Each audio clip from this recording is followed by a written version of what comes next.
Muito bem, amigos, dando continuidade aqui ao nosso estudo, é importante nós conhecermos, em linhas gerais, as regras ou as diretrizes relacionadas às licitações e contratos das empresas estatais. Legal? Amigos, as empresas estatais, como regra, elas também estão obrigadas a licitar.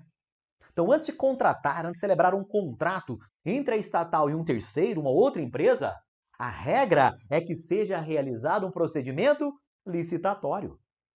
Aí, quando nós lemos juntos lá 173, parágrafo 1º da Constituição Federal, nós vimos que o Estatuto da Estatal Exploradora de Atividade Econômica, ele deveria prever também regras quanto a licitações e contratos, não é verdade? E ele sim, ele previu estas regras. Ele previu sim essas regras. E o que vai acontecer, pessoal? A estatal, em regra, tem sim, está sim submetida ao dever de licitar. Então, eu tenho sim licitação da Petrobras, licitação dos Correios, licitação do BNDES, licitação da CODESP, lá, Autoridade Portuária de Santos. Bacana? Todas essas estatais, como regra geral, elas fazem licitação prévia antes de celebrar o contrato. Agora, a grande pergunta é, Daldi, elas seguem as mesmas regras licitatórias da administração direta? E a resposta é não. Legal? Atualmente, elas possuem regras próprias. Regras próprias estas previstas lá na Lei 13.303.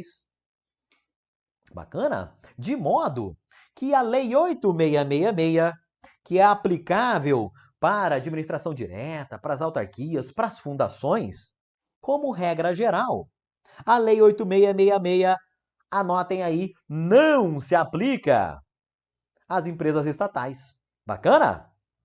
A Lei 8.666, amigos, somente vai se aplicar em caráter excepcional.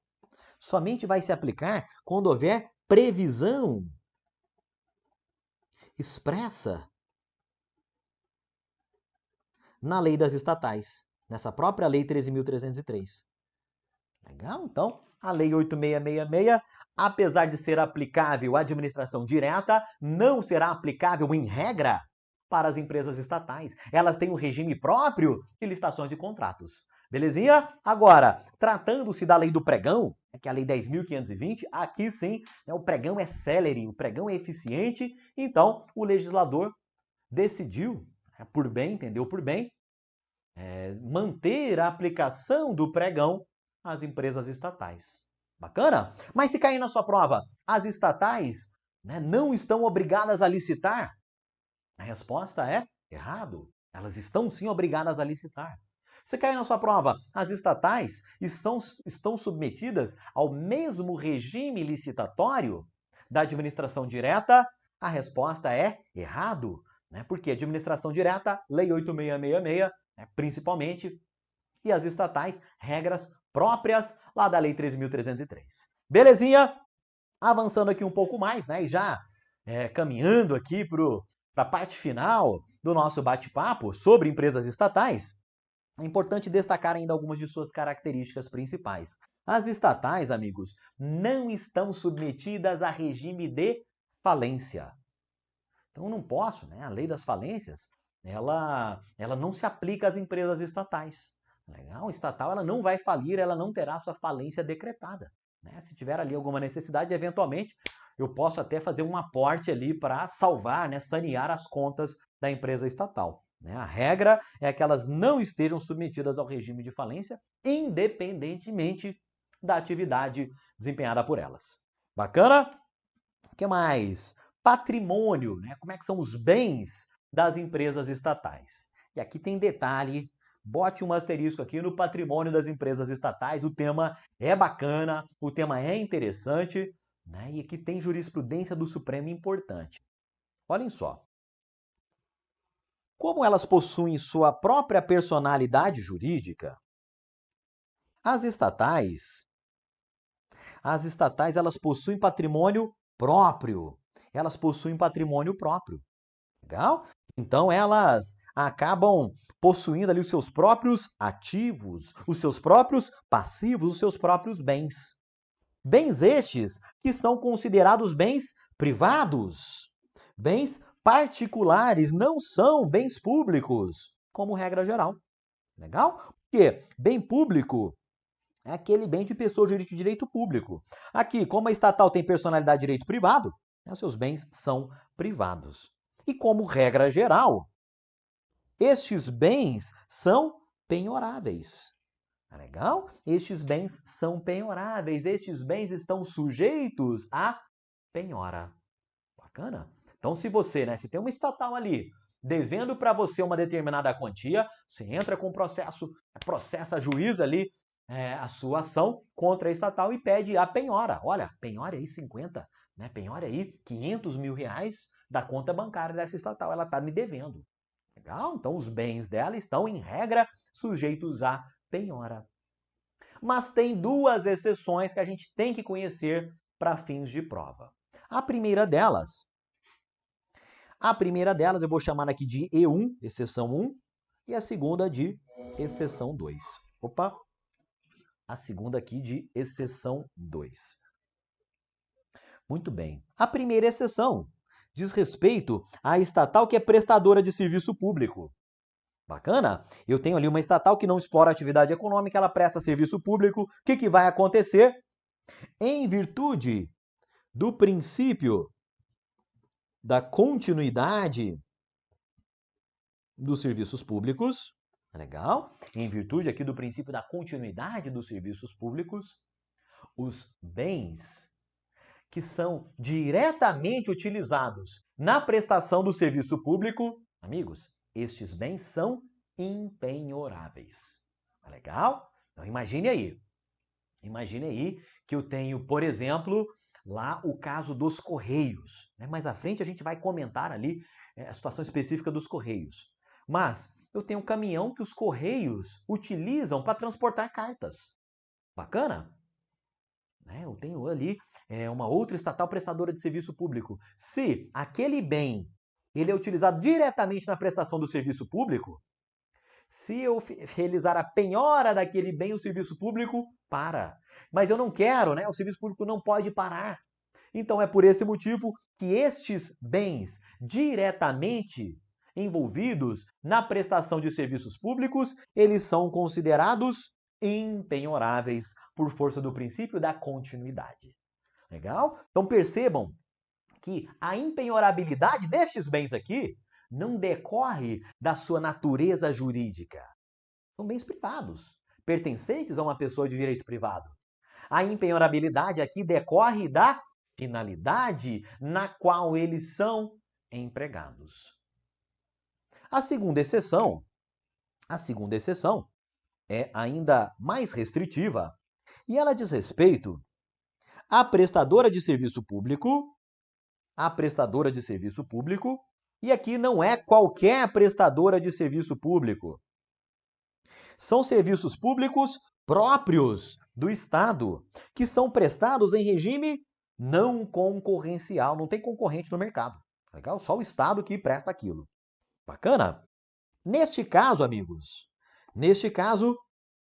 todos os bens daquela prestadora de serviço público próprio do Estado serão considerados impenhoráveis. Legal? E aqui é especificamente o caso dos Correios.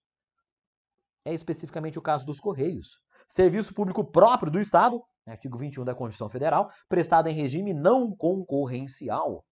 Os bens daquela estatal são impenhoráveis. E aí, como é que eu faço para receber? Eu sou ali, a estatal tem uma dívida comigo. Como é que eu faço para executar? Como é que eu faço para receber ali aquela quantia? Aí, amigos, se quem deve a você é uma estatal prestadora de serviço público próprio do Estado em regime não concorrencial, aí você vai se inscrever lá na FDP. É isso aí que você está pensando. Na fila de precatórios. Tá legal? Na fila de precatórios. Então, se aquela estatal prestador de serviço público próprio do Estado, os Correios, deve para alguém, esse alguém não pode mandar penhorar nenhum bem daquela empresa.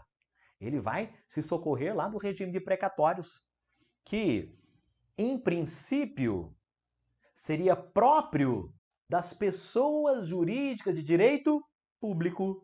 Tá legal? Mas aqui o regime de precatório, pela jurisprudência do Supremo, ele acabou sendo estendido a estas estatais que prestam serviços públicos e serviços públicos em regime não concorrencial. Percebam aqui a forte incidência de regras do direito público no regime jurídico dessas estatais. Legal? Então, o direito público se faz marcante quando aqui, né, principalmente aqui nesse caso dos precatórios, né, das regras relacionadas aos bens, ao patrimônio, dessas estatais prestadoras de serviço público não concorrencial. Legal? Vamos resumir tudo isso aqui sobre patrimônio aqui nesse diagrama. Olhem só. Bens das estatais temos 3 situações. A regra geral, os bens são considerados privados, sem privilégios e, portanto, penhoráveis. Essa é a regra. Primeira exceção, estatal prestadora de serviço público, se o bem é diretamente relacionado à prestação, ele será impenhorável. Legal. Segunda exceção, prestadora de serviço público, que seja ali um serviço público próprio do Estado, natureza não concorrencial. Aí não são apenas os bens diretamente utilizados na prestação, mas todos os bens serão considerados impenhoráveis e aí vai resolver seus problemas lá na fila de precatórios. Belezinha? Agora, importante nós comentarmos também a respeito dos privilégios fiscais relacionados, né, e as regras tributárias, de um modo geral, relacionadas às empresas estatais. Bacana? Muito bem. Quando, nós vimos lá no 73, parágrafo 1º, que quando a estatal é exploradora de atividade econômica em sentido estrito, o seu estatuto deve prever que ela se sujeita às mesmas regras das empresas privadas, inclusive quanto a obrigações tributárias. Então já faça uma primeira anotação aí, que é esse ponto que está aqui na tela. Legal? Estatal explorador de atividade econômica não tem direito à regalia. Mesmas regras tributárias das empresas privadas. Então tem que pagar imposto. Tá legal? Estas estatais aqui, elas têm que pagar imposto, né? Não tem colher de chá para elas, porque eu poderia ofender aqui a livre iniciativa, a livre concorrência. Imagine só, eu tenho ali, né, aquele mesmo exemplo dos bancos públicos. Eu tenho um banco público que não paga imposto e eu tenho um banco privado que tem que pagar imposto. Imagine aí qual vai se dar melhor, né, no mercado. Esse aqui vai ter ali, já sai com ganho de ali uma boa margem na frente. Legal? Então, é por isso, né, para não ofender a livre iniciativa, que a Constituinte buscou resguardar esses direitos e obrigações tributários. Bacana? Então, mesmas regras tributárias quando a estatal for exploradora de atividade econômica. Isso vem aqui, ó, 173, parágrafo 1º. Além disso, se eu for lá no 173, parágrafo 2º,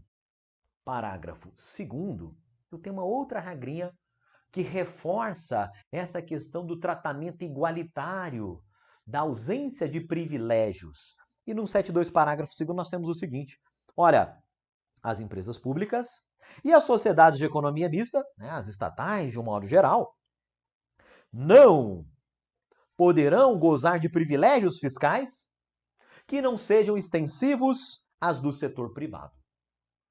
Ou seja, se eu não posso criar um privilégio só para a minha empresa estatal. Legal? Eu posso até criar um privilégio fiscal, vou criar aqui um regime facilitado, né, um regime, enfim, um regime simplificado. Mas esse regime simplificado, ele pode ser criado para todas as empresas, né? Seja ali para empresas privadas, seja ali para as estatais. O que eu não posso fazer, então eu posso criar ali um privilégio que seja extensível ao mercado. O que eu não posso fazer é criar privilégio só para as minhas, legal? Só para as minhas estatais aqui, né? E aí isso, de novo, ofenderia a livre iniciativa. E aqui, pessoal, a gente tem um entendimento doutrinário que é o seguinte: boa parte da doutrina entende que esse 173, parágrafo 2º, ele se aplica apenas para as exploradoras de atividade econômica em sentido estrito. Legal? Esse é um tema que tem debate, né? Tem ali uma série de questões que são suscitadas, mas a jurisprudência, né? Existe doutrina nesse sentido, e a jurisprudência do Supremo vem sendo criada no seguinte sentido: olha, tanto um 173 parágrafo 1º, como um 173 parágrafo 2º, eles são regras que buscam proteger a livre concorrência. Legal? Então são regras que, em princípio, são aplicáveis às exploradoras de atividade econômica e não são aplicáveis às estatais prestadoras de serviço público. Legal?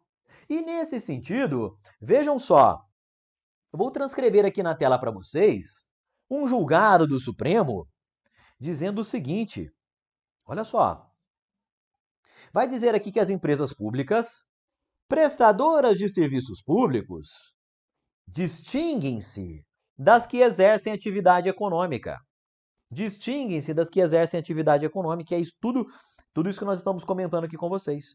E nesse sentido, o Supremo concluiu que os Correios, a empresa de Correios e Telégrafos, ela é prestadora de serviço público e não é qualquer serviço público. Serviço público próprio do Estado, né, de prestação obrigatória e exclusiva do Estado. E em relação a estas, amigos, olhem só. Em relação a estas, né, especificamente aqui os Correios, em outro julgado também defendeu aqui o mesmo privilégio para a Infraero, legal? Dizendo que os Correios, ele estaria protegido, estaria alcançado por esse privilégio fiscal denominado imunidade tributária recíproca. Legal? Imunidade tributária recíproca. Então, significa que os Correios, segundo esse entendimento do Supremo, por serem prestadores de serviços públicos, e não é qualquer serviço público, é serviço público não concorrencial, próprio, exclusivo do Estado. E por esse motivo, o Supremo entendeu que os Correios não, vamos falando aqui, grosso modo, não precisariam pagar certos impostos. Legal? Os Correios estariam protegidos pela chamada imunidade tributária recíproca. Então, os veículos dos Correios não precisariam pagar IPVA. Legal? Enfim, toda a renda, o patrimônio, os serviços dos Correios estariam alcançados por esta imunidade tributária recíproca. Nada de IPVA para os veículos dos Correios. Posso interpretar que não haveria pagamento de outros impostos, impostos sobre serviços, impostos ali sobre propriedade, sobre patrimônio dos bens dos Correios. E isso também já chegou a ser falado também em relação à Infraero. Legal? E para a gente sintetizar aqui esse ponto, que é um pouco mais aprofundado, eu vou trazer aqui esse diagrama que vai diferenciar para nós essas duas situações. Aqui de baixo para cima, na verdade, de cima para baixo. A estatal que explora atividade econômica em sentido estrito, amigos, não fazem jus à imunidade tributária recíproca. Legal? Então, nada de ter ali aquele privilégio fiscal. E também elas não podem ser destinatárias de privilégios fiscais que não forem extensivos ao setor privado. Bacana? Elas seguem o mesmo regime das empresas privadas, inclusive quanto a obrigações tributárias. Bacana? Agora, se a estatal for prestadora de serviço público, elas podem fazer jus a privilégios fiscais que não sejam extensivos ao do setor privado, assim que entende uma parte da doutrina, assim que tem entendido o Supremo, e ainda, em alguns casos, elas poderiam chegar ao ponto de serem destinatárias da imunidade tributária recíproca, como no caso daqueles serviços públicos, de prestação obrigatória pelo Estado. Belezinha? Muito bem. Em relação à responsabilidade, Mudando aqui um pouquinho de assunto, a gente está navegando aí, né, por vários pontos, por várias características das empresas estatais. Aqui é o seguinte, pessoal, imagine só que você conhece ali um objeto pela primeira vez. Né? Você pega ali, enfim, surgiu ali uma cadeira nova no mercado, um celular novo. Né? Então você vai examinando ali aquele objeto sob vários pontos, sob vários ângulos. E é isso que nós estamos fazendo aqui. Legal? Conhecendo ali vários pontos de vista sobre essa estrutura chamada estatal. Por quê? Na sua prova, o examinador pode vir e falar: olha, eu quero saber esse quadradinho, esse cantinho aqui, né, desse objeto novo, me diga mais a respeito dele. Ah, não, agora eu quero saber sobre a parte de trás do objeto. Então a gente tem que realmente cercar ali de vários lados esse objeto para que a gente realmente vá bem na prova que caia, que cobre ali esse assunto em empresas estatais. Beleza? Nesse sentido, vamos lá tratar aqui da responsabilidade civil das empresas estatais.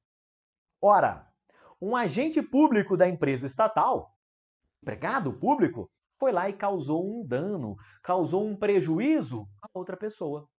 Tá legal? E esse prejuízo foi causado no exercício das suas atribuições, na qualidade de empregado público. E aí, Daldi, quem responde? Né? Como é que fica aí essa responsabilidade da empresa estatal? Essa responsabilidade, essa resposta, essa indenização que a estatal tem que pagar para a vítima, ela é regida pelo direito público ou pelo direito privado? Daldi, precisa comprovar ali a culpa, a intenção do empregado na hora de causar aquele dano? E nós vamos ver que tudo isso vai depender da atividade desempenhada pela estatal. Bacana? Sendo uma estatal exploradora de atividade econômica em sentido estrito, haverá presença das regras do direito privado. Agora, se for uma estatal prestadora de serviço público, vai se aflorar o direito público. E, em decorrência disso aí, o que vai acontecer? Sendo, aqui de baixo para cima, sendo uma prestadora de serviço público, a regra é que ela responda de maneira objetiva pelos danos que seus empregados causarem a agentes agindo a particulares agindo nessa condição. Tá legal? Se a responsabilidade da estatal ela é objetiva, aqui, amigos, eu não preciso comprovar nem culpa, nem dolo do agente público para que a estatal tenha que colocar a mão no bolso e pagar a vítima.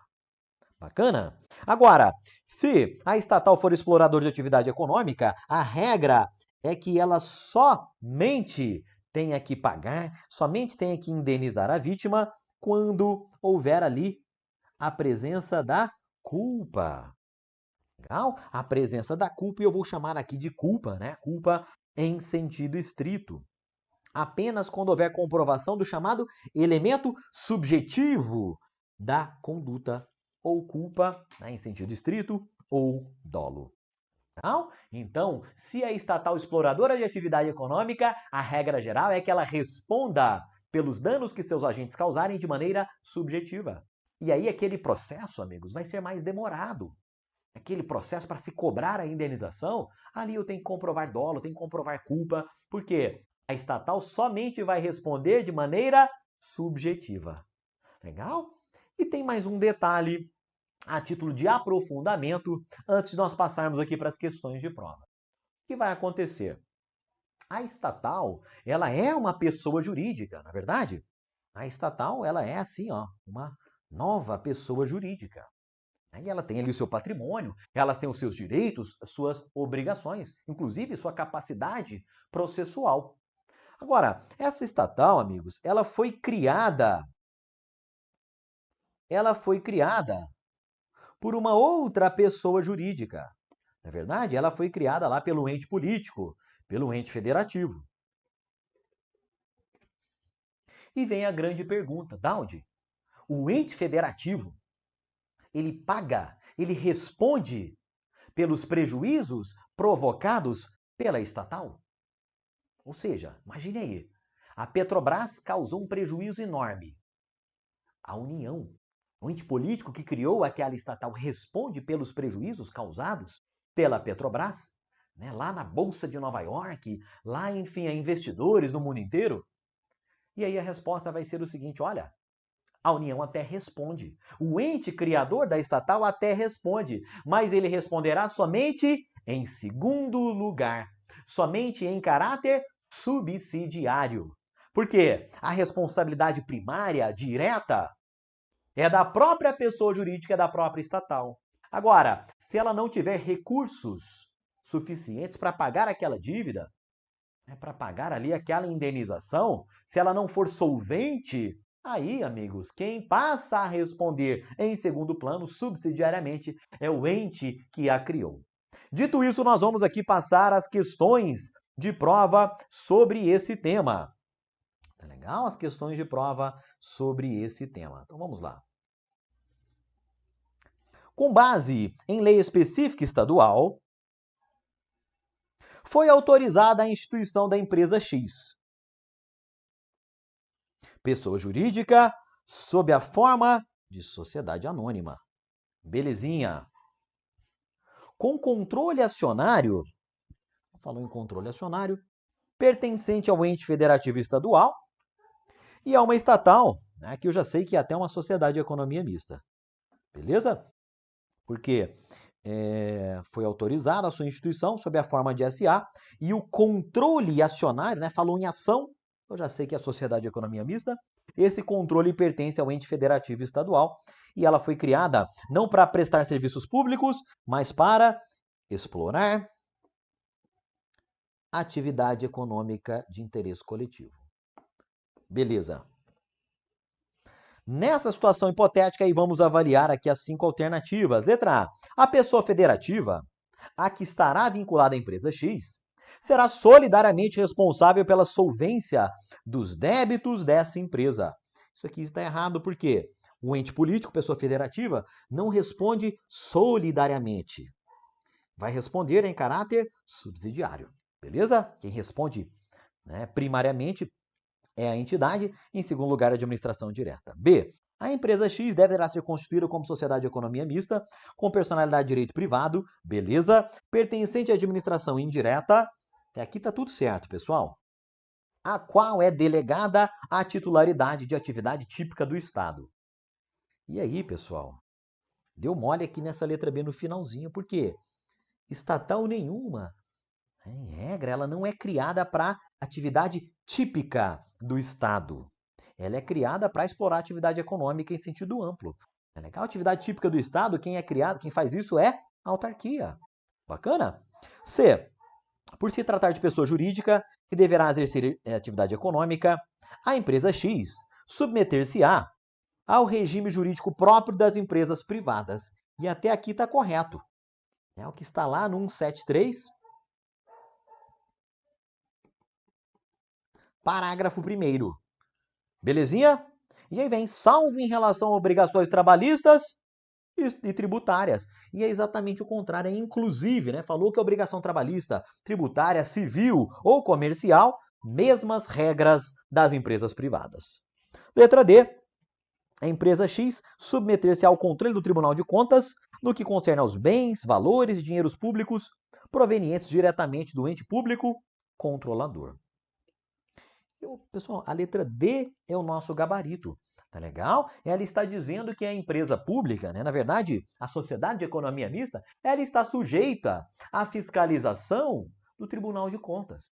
Diz lá que ela está sob a jurisdição do Tribunal de Contas no que concerne a DBV, né, ou BDV, bens, dinheiros e valores públicos originários do ente controlador. Letra D é o nosso gabarito. Bacana? Para encerrar aqui essa questão, letra E, a empresa X não poderá realizar contratações em regime diverso daquele previsto para a administração direta e está errado. Ela tem que licitar como regra, mas ela está sujeita a outras regras, né? O regime da Lei 13.303 e não ao regime da Lei 8.666, não as mesmas regras da administração direta. Belezinha? Última questão. Assinale a opção que apresenta a característica comum à sociedade de economia mista e à empresa pública. Legal. Então vamos lá. Letra A. Estão sujeitas ao regime de precatórios como regra. Isso aqui está Errado, pessoal. Porque a regra geral é que as estatais, por possuírem personalidade de direito privado, elas não se sujeitam a um regime de precatórios. Tá legal? Então, os seus bens são penhoráveis, né? Então, segue ali o processo de execução comum. Agora, tem exceção, tem casos excepcionais que sim, né, a estatal ela será submetida ao regime de precatórios, consoante entende o Supremo. Mas isso não ocorre na regra geral, mas apenas em caráter excepcional. Beleza? Outra, letra B, não gozam de privilégios fiscais que não sejam extensíveis às do setor privado. Opa, aí tá correto, né? A letra B é o meu gabarito. É exatamente aquela regrinha que nós lemos juntos, lá do 173. Parágrafo 2º. Tá legal? É a transcrição, né, daquela impossibilidade de criar privilégios fiscais só para o setor público. Letra C, não precisam realizar procedimentos licitatórios, isso aqui está errado. Regra geral, elas precisam licitar sim. D, são criadas por lei, né? Isso aqui está errado porque elas não chegam a ser criadas, a lei não cria elas, quem cria elas é ato, a lei apenas autoriza. Artigo 37, inciso 19 da Constituição, também as definições lá dos artigos 3º e 4º da Lei 13.703, e estão sim sujeitas à fiscalização dos tribunais de contas, de sorte que o gabarito dessa questão está lá na letra B. Belezinha? E aí, pessoal, para a gente fechar aqui esse último bloco sobre as empresas estatais, nós vamos fazer aqui uma breve revisão dos principais tópicos que nós estudamos. Legal? Nós estudamos aí características gerais das estatais. Estudamos também diferenças entre empresas públicas e sociedades de economia mista. E estudamos algumas distinções entre estatal prestadora de serviço público e explorador de atividade econômica. E é isso que a gente vai revisar aqui na tela. Então venham aqui comigo, colhem na tela para a gente pescar aqui esse finalzinho da aula de hoje.